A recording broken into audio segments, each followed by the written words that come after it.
Merci de votre confiance d'avoir cliqué sur cette vidéo, vous avez bien fait puisqu'aujourd'hui je vais vous montrer exactement les piliers qui m'ont permis de développer et de gérer mon entreprise de bâtiment, ce qui m'a permis de la monter à 1 million d'euros de chiffre d'affaires dès la première année. Dans cette vidéo, je vais vous donner une expertise et une valeur qui je pense vous n'avez jamais vu dans d'autres vidéos et qui vont vous permettre vous aussi d'atteindre vos objectifs. Quand on lance une entreprise de bâtiment, en général on est super excité, on se dit on va pouvoir s'organiser comme on veut, on n'a plus de patron sur le dos. Mais bon, tu as dû très vite t'en rendre compte, tout ne se passe pas comme prévu. L'entrepreneuriat, c'est pas tout beau tout rose et au final, on se rend compte que chaque client devient notre nouveau patron. Tu vas commencer tes journées tôt et tu vas finir tes journées tard et sans parler des week-ends, des jours de repos et qui deviennent des jours de boulot comme les autres. Pareil pour ton salaire, avec des clients qui veulent pas toujours forcément payer, qui veulent toujours payer moins cher, il fait sans cesse le yo-yo. C'est dur de garder un salaire vraiment stable. Et finalement, pas mal d'entre vous n'ont pas créé une entreprise, mais ils ont simplement changé de job. Vous devez sûrement vous rappeler le jour où vous avez décidé de vous lancer à votre compte.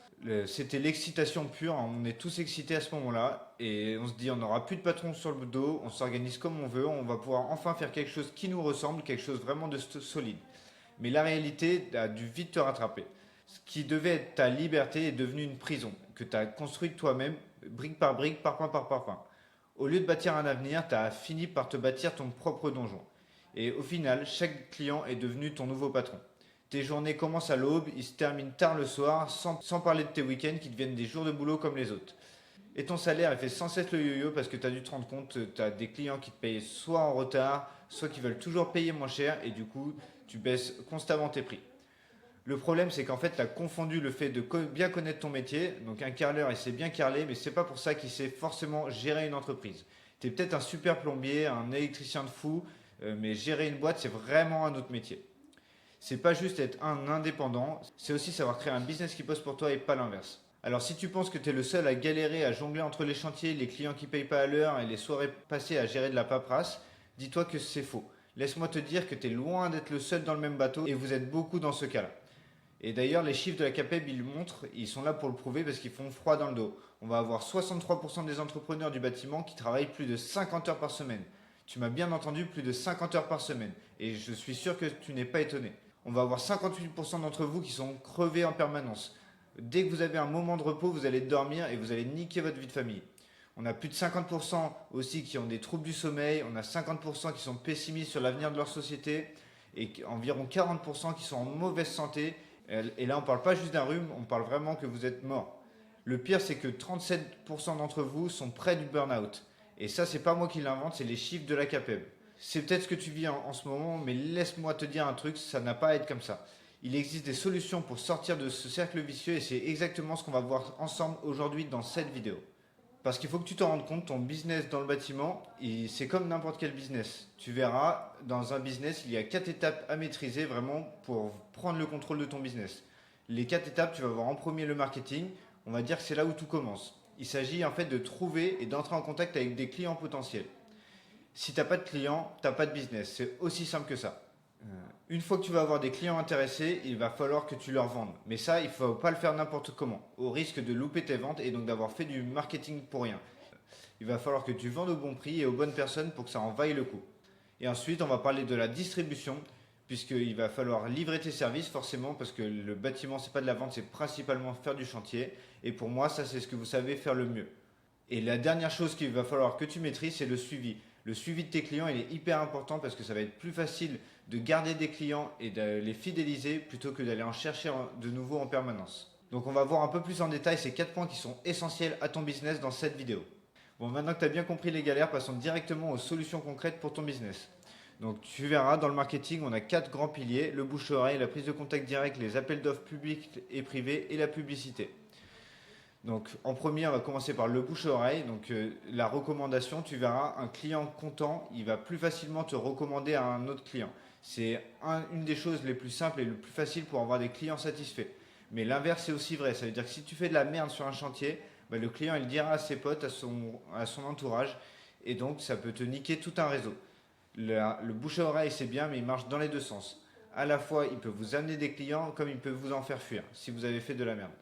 Ensuite, on va pouvoir augmenter un peu cette recommandation en utilisant le parrainage. Vous remarquerez que si vous faites du parrainage, vos clients parleront de vous plus facilement et ça c'est normal puisqu'ils auront un intérêt à le faire. Donc moi ce que je conseille c'est d'utiliser une offre de parrainage en plus d'utiliser votre bouche à oreille pour le décupler. Le problème après avec le bouche à oreille c'est que ça a tendance à s'essouffler et que c'est pas viable sur le long terme. Et donc pour ça on va voir les autres techniques de marketing qui existent. Donc ensuite on va avoir la prise de contact direct. Donc c'est quoi la prise de contact direct? Ça va être de démarcher à la fois des professionnels et des particuliers pour aller chercher de nouveaux chantiers. Donc vous allez avoir deux catégories, vous allez avoir les professionnels, là vous allez en avoir plusieurs comme les constructeurs, les architectes, les investisseurs, les chaînes de magasins ou également les maîtres d'œuvre. Ce qui est bien avec ces professionnels-là, en général, c'est des professionnels qui savent vendre, mais par contre qui n'ont pas d'équipe pour aller distribuer leurs services. Donc rapprochez-vous d'eux, mais n'y allez pas n'importe comment, préparez vos rendez-vous, allez-y avec votre savoir-faire, présentez-leur vos valeurs, ce que vous voulez partager avec votre entreprise, et n'hésitez pas à rester en contact, même si dès le premier rendez-vous, il n'y a pas eu forcément d'accroche. Prenez leur mail, leur numéro de téléphone et rappelez-les régulièrement. Et derrière, vous allez pouvoir aussi faire du démarchage sur du particulier. Là, je vais parler plus à ceux qui font de l'économie d'énergie ou autre pour qu'ils puissent profiter des aides de l'État. Les particuliers ne sont pas forcément tous au courant. Donc allez-y, démarchez-les, même faites du porte-à-porte, vous allez voir, ça marche très bien. Après le démarchage, on va avoir donc les appels d'offres qui sont à public ou privé. On va avoir des avantages mais aussi des gros inconvénients avec les appels d'offres. Un appel d'offres, ça va être bien puisqu'en général, on va être sur des chantiers qui sont de taille importante avec un certain volume. En fonction du type de chantier, que ce soit pour la ville ou pour une grande entreprise, vous allez avoir pignon sur rue et avoir une certaine notoriété qui va se dégager de le fait de réaliser ces chantiers. Et ce qui est bien, c'est que les besoins sont déjà définis en amont. Donc vous n'avez pas le client qui va changer d'avis toutes les 30 secondes. Vous savez exactement ce que vous devez faire et dans le temps que vous devez le faire. Le problème avec ça, c'est qu'on va être sur des temps de réponse qui vont être plus longs. C'est-à-dire que vous pouvez répondre à un appel d'offres et avoir une réponse 6 mois après. On va avoir des délais de paiement qui sont également longs. Donc en général, c'est 60 jours fin de mois. Vous allez avoir un planning qui est serré et qui vous est imposé. Et là, vous allez avoir des pénalités qui peuvent être élevées si vous dépassez vos délais. Et comme sur les appels d'offres, on est beaucoup plus en concurrence que quand on fait du démarchage ou du bouche à oreille, on va devoir diminuer ses marges pour être sûr d'avoir l'appel d'offres. Moi, je vous déconseille de commencer par l'appel d'offres si vous venez de monter votre société. Pour répondre à des appels d'offres, il va falloir que vous ayez une équipe autour de vous, que vous êtes entouré. Et faites-le quand vous commencez à avoir 10 ou 15 gars dans votre société. Ensuite, on va avoir la publicité. La publicité, vous allez voir, c'est vraiment un des axes que vous allez pouvoir très vite travailler et qui est hyper intéressant. On va avoir déjà deux types de publicité. On va avoir la publicité physique. La publicité physique, on va pouvoir mettre le flocage sur vos camions. Vous allez pouvoir vous mettre sur les sets du restaurant où vous allez manger le midi. Vous allez pouvoir faire plein de choses, mettre des flyers dans votre boulangerie. Vous allez pouvoir faire plein de choses. Et cette publicité sera principalement locale. Elle va pouvoir toucher tout le monde parce que le gosse de 11 ans qui passe devant votre camion ou le vieux de 80 ans qui passe devant votre camion, il va le voir. Vous allez pouvoir cibler facilement puisque vous vous trimballez dans les zones où vous travaillez. Donc en général, le ciblage il est assez précis. Par contre, ça va demander des coûts assez élevés au démarrage et vous allez avoir peu d'interaction avec de la publicité physique. C'est-à-dire que les gens ne vont pas échanger avec vous suite à avoir vu votre publicité. Ensuite, on va avoir également la publicité Internet. Là, on va différencier deux types de marketing. On va avoir le marketing entrant, ça va être directement les prospects qui vous cherchent. Ça veut dire que je tape plombier Toulouse sur Google et je tombe sur vous. Donc ça veut dire que je vous cherchais puisque je voulais un plombier sur Toulouse. Et donc là, on va être sur du marketing entrant. Pour alimenter ça, on va faire de la création de contenu. On peut utiliser les réseaux sociaux pour ça. On va faire du SEO également. Si vous avez un site internet, le but, ça va être d'être le mieux référencé possible. Donc on va dire que le marketing entrant, c'est un marketing qui attire. Et derrière, on va avoir le marketing sortant. Donc ça, c'est les prospects qui ne vous cherchent pas. Et ça, vous allez pouvoir utiliser de la publicité qu'on va voir derrière. Donc c'est le SEA. Vous allez pouvoir faire des campagnes mail, être présent à des salons ou à des événements. Et ça, c'est plutôt un marketing qui est conclu. Ces deux marketings sont différents mais ils sont complémentaires. En général, on ne fait pas l'un sans l'autre.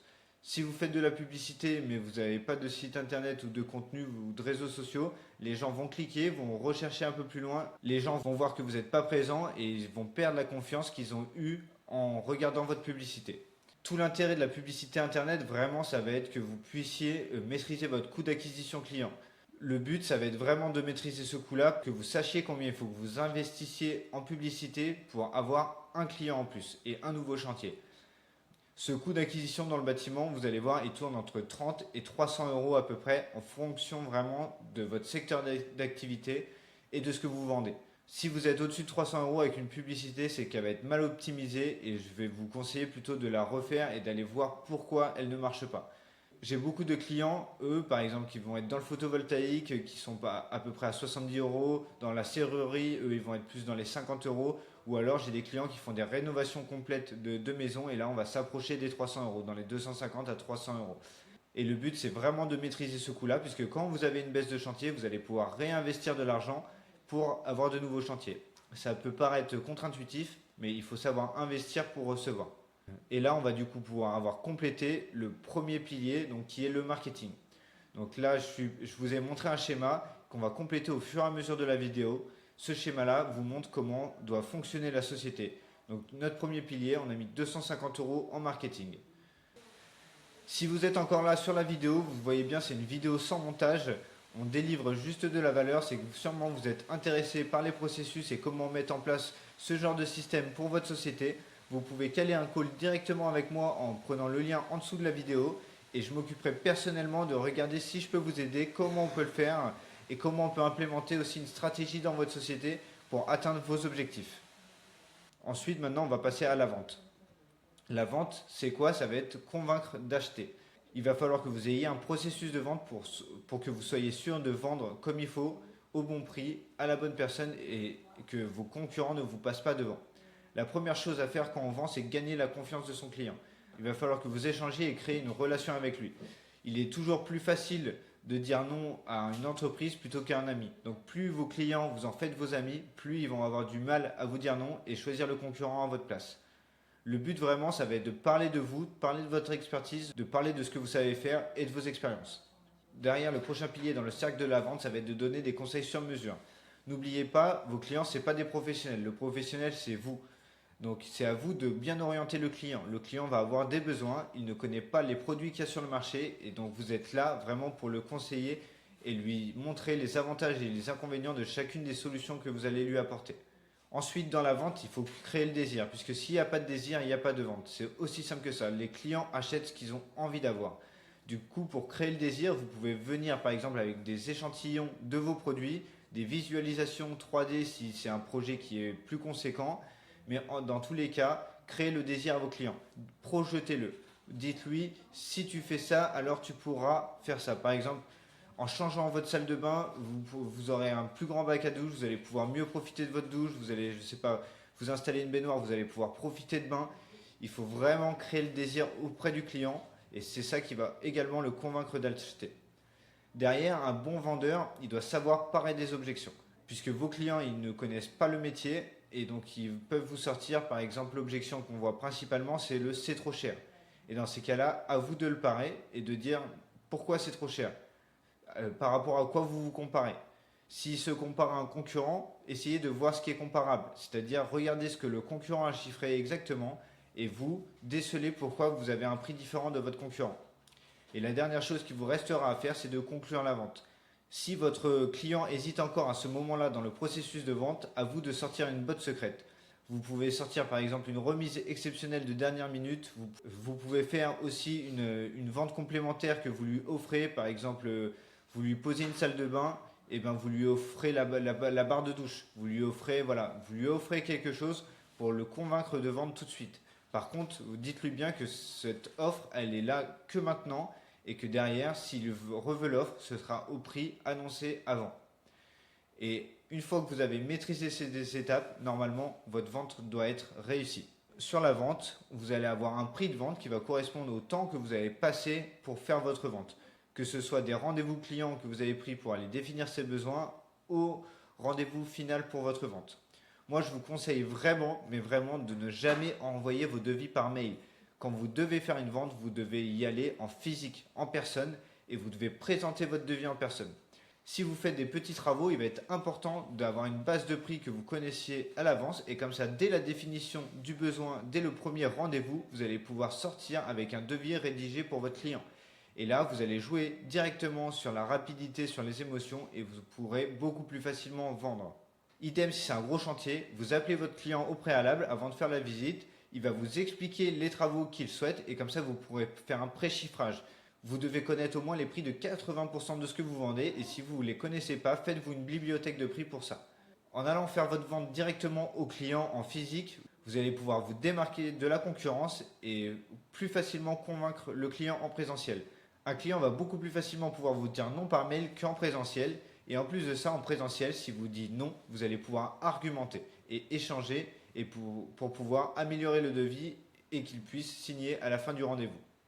Donc là, on continue à remplir notre graphique. Donc on a dépensé de l'argent dans du marketing pour attirer du client. On a dépensé de l'argent dans la vente puisqu'il a fallu passer du temps pour vendre aux clients. Et maintenant, on va voir la distribution. Donc le but de la distribution, ça va être vraiment de délivrer tes services de la manière la plus optimale possible pour que tu dépenses le moins d'argent pour le même résultat. La clé pour que tes chantiers se passent bien, il va falloir que tu aies une organisation qui soit le plus structurée possible et que tu sois vraiment axé sur la satisfaction client. Il va falloir que tu apprennes à déléguer les tâches de faible valeur ajoutée. Ça veut dire qu'il va falloir que tu te définisses un taux horaire et que toutes les tâches qui sont en dessous de ton taux horaire, tu vas les déléguer à d'autres personnes de ton équipe. Et donc tu vas devoir recruter des gens qui vont pouvoir faire ces tâches-là. Ce qui va être hyper important, c'est que ces gens ne soient pas dépendants de toi, puisque s'ils sont dépendants de toi, tu vas mettre du temps vraiment à t'occuper d'eux, chacun d'eux, et imagine bien, dès que tu auras 10, 15, 20 personnes, ça va devenir vite compliqué. Donc il faut que tu te recrutes une équipe d'élite qui soit vraiment autonome. N'hésite pas vraiment à former tes équipes et à leur donner tes valeurs pour qu'ils puissent au maximum s'élever et être de plus en plus efficaces au fur et à mesure des chantiers. Derrière, il y a des tâches également que tu vas pouvoir automatiser. Il faut que tu automatises le plus de choses possible dans ton entreprise. Tout ce qui est automatisé, tu n'auras pas besoin de le faire, que ce soit toi ou tes équipes. Et aussi, tu vas pouvoir externaliser des tâches, par exemple ta comptabilité ou d'autres choses comme ça, taper du devis, toutes ces choses-là qui ont que très peu de valeur ajoutée et que quand elles sont faites par d'autres entreprises qui sont spécialisées là-dedans, le coût horaire de ces tâches-là diminue vachement et donc sont en dessous de toi, ton taux horaire que tu donnes soit à tes gars, soit à toi-même. Et en mettant tout ça en place, tu vas pouvoir diminuer un maximum le coût de ta délivrabilité et donc le coût que tu mets dans tes chantiers. N'oublie pas aussi de penser à tes fournisseurs, puisque tes fournisseurs, ils sont pour à peu près 50% dans ton chiffre d'affaires. Donc si tu t'entends bien avec ton fournisseur, ça c'est cool, il va te faire des prix tout au long de l'année, mais c'est pas pour ça qu'il ne faut pas que tu le mettes en concurrence permanent avec d'autres fournisseurs. N'hésite pas parce qu'une fois qu'il va avoir l'habitude de te délivrer, il va commencer au fur et à mesure à ne plus te faire de prix ou de moins en moins de remises. Et donc il faut constamment que tu le mettes en concurrence pour qu'il te fasse toujours les meilleurs prix possibles. Et ça, fais-le bien savoir. Par exemple, il t'envoie un devis, fais-le chiffrer chez un concurrent, regarde combien le concurrent te fait et renvoie-lui le devis du concurrent en lui disant écoute, on travaille ensemble depuis longtemps, je ne comprends pas pourquoi tu es plus cher que le concurrent. Et avec la somme de toutes ces étapes-là, tu vas pouvoir diminuer un maximum ta délivrabilité et donc le prix de tes chantiers. Donc ça, on va pouvoir compléter du coup notre schéma, donc notre marketing, notre vente et notre chantier. Et il ne nous reste plus que le suivi client à regarder ensemble. Donc pour le suivi client, donc tout l'intérêt va être de fidéliser ta clientèle. Pourquoi c'est important de fidéliser ta clientèle? Parce que ça va être à peu près 7 fois moins cher de fidéliser un client plutôt que de le marketer ou d'en attirer sans cesse de nouveaux. Un client fidèle, en plus de ça, il va pouvoir te défendre auprès d'autres clients ou d'autres recommandations et il va pouvoir également te mettre des avis positifs et parler en bien de toi. C'est important que tu tiennes un fichier client où dedans tu auras tous les noms, les prénoms, les adresses et tous les contacts de tes clients. Ce fichier client, il va te servir vraiment de base de données que tu vas pouvoir lier avec un outil d'automatisation comme on a vu juste avant. Le but va être également d'automatiser un maximum les choses comme pour la distribution. Et cette automatisation va te servir à envoyer automatiquement, par exemple, à la fin d'un chantier, une demande de satisfaction du client. Ça veut dire comment il a ressenti son chantier. Les gens, ils aiment bien en général, vous savez, qu'on s'occupe d'eux, qu'on demande comment s'est passé les choses. Et derrière ça, vous allez pouvoir, du coup, facilement, si ça s'est bien passé, leur demander un avis client que vous allez pouvoir mettre sur les réseaux sociaux ou sur votre page Google My Business. Dans le BTP, vraiment, ne pas fidéliser un client, c'est se tirer une balle dans le pied. C'est bête parce que souvent, c'est les mêmes clients, surtout quand on parle de professionnels qui répètent les chantiers, qui font toujours des chantiers et donc qui pourront vous apporter un volume d'affaires tout au long de l'année. Donc c'est hyper important de ne pas négliger cette étape. Pour vos clients vraiment professionnels, ne les mettez pas dans l'automatisation que vous allez créer. Vraiment, faites-le vous-même, faites-le personnellement. Et n'hésitez pas à leur faire des cadeaux clients en fin d'année pour leur faire plaisir à eux directement, mais pas à leur entreprise. Vous devez satisfaire le client en lui-même et pas sa boîte. Et c'est vraiment comme ça qu'ils vont pouvoir naturellement, même si vous êtes un peu plus cher que vos concurrents, continuer d'aller vers chez vous, vers vos services. Le fait de demander également si vos clients, ça s'est bien passé les chantiers, ça va vous permettre de voir si tout s'est bien passé avec vos équipes, si à l'intérieur de vos équipes vous avez des problèmes, et vous allez tout de suite pouvoir les régler en amont avant de tomber sur d'autres clients qui auront les mêmes problèmes et donc répéter ces problèmes. Pour rester en contact avec les clients, les moyens le plus facile, donc c'est à la fin d'un chantier, mais vous pouvez aussi profiter des périodes des fêtes, par exemple, pour leur souhaiter de bonnes fêtes. Ou si vous êtes plombier et que vous faites de la saisonnalité, par exemple, vous pouvez utiliser avant l'hiver, vous leur faites quelques rappels et vous leur donnez quelques conseils sur les radiateurs, avant l'été sur la climatisation. Et ça va donner de la valeur au client et lui permettre de se souvenir de vous. Et donc quand on va leur poser la question, est-ce que vous connaissez un bon plombier, un bon électricien, un bon carreleur, ils vont pouvoir penser à vous et donc directement vous recommander. Et donc le suivi client, c'était vraiment la dernière étape à maîtriser après le marketing, la vente et la distribution pour avoir un schéma complet qu'on retrouve ici qui vous assure vraiment une base de travail. Toutes les entreprises travaillent comme ça, c'est pas parce qu'on est dans le BTP que c'est comme ça, toutes les boîtes travaillent comme ça. Donc le but, vous voyez, quand vous faites l'addition du marketing, de la vente, du chantier, du suivi, ça vous a coûté 3 000 euros. Le client vous en a payé 4 000 euros pour le chantier, c'est-à-dire qu'il vous reste 1 000 euros de marge. Le but, on réinvestit à chaque fois, à chaque fois, à chaque fois. Et ça doit être un cercle vertueux qui vous emmène vers un volume de travail sur lequel il va falloir délivrer vos services. Si vous arrivez à ce moment-là de la vidéo, c'est que sûrement ça vous a intéressé et que vous avez envie d'en connaître plus sur la maîtrise et le développement d'une entreprise du BTP.